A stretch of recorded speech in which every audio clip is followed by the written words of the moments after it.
Duncan McNabb here, 2nd of September 2024, and I'll start with a quick update on the Hells Angels International Gathering in Cancun that's coming up later this week.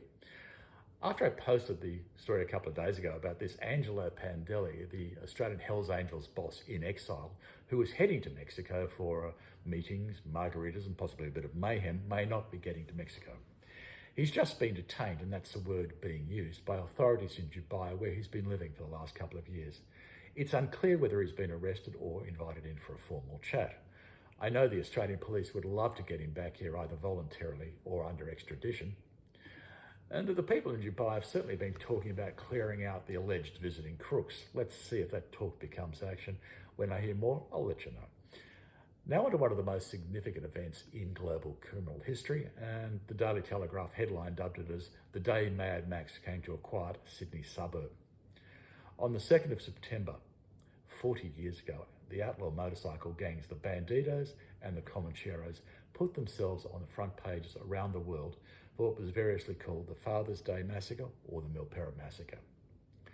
On that afternoon, 7 people, including 15-year-old Leanne Walters, who was an innocent teenage bystander, died. Around 28 people were also injured in a dispute between the homegrown and now global menace, the Comancheros, named after a John Wayne movie, and their former mates who'd broken away to form the Bandidos, which was the Sydney chapter of the US-based crime gang, and that crime gang's first step in global expansion, driven, I would suggest, by their incredibly lucrative drug business. At Milperra that afternoon, in just 6 minutes, these blokes, armed with guns, baseball bats, machetes and so on, tore into each other in the middle of a bike parts swap meet full of bike enthusiasts and their families. It was in the car park of the Viking Tavern in Milperra in southwest Sydney. It's probably the deadliest day in the history of outlaw motorcycle gangs, and these gangs have had long and violent histories. Back in those days, at the time of Milperra, I was a detective in the New South Wales Police Force, and we all thought the bikies had kicked a massive own goal, and with their leaders heading towards long prison sentences, any risk they'd presented, like all the drugs and arms dealing by their US colleagues, for example, was gone. How wrong we were.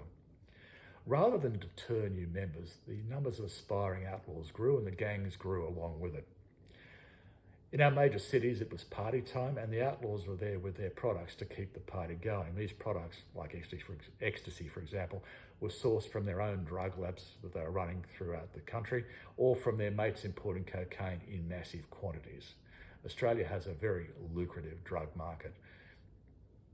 Fast forward to the last 2 decades, and we've seen outlaw motorcycle gangs at the heart of our organised crime. They've got tentacles into the union movement, into construction, into the waterfront, transport and so on. None of this is a surprise. Thank you. And by the way, if you like the content, please hit subscribe.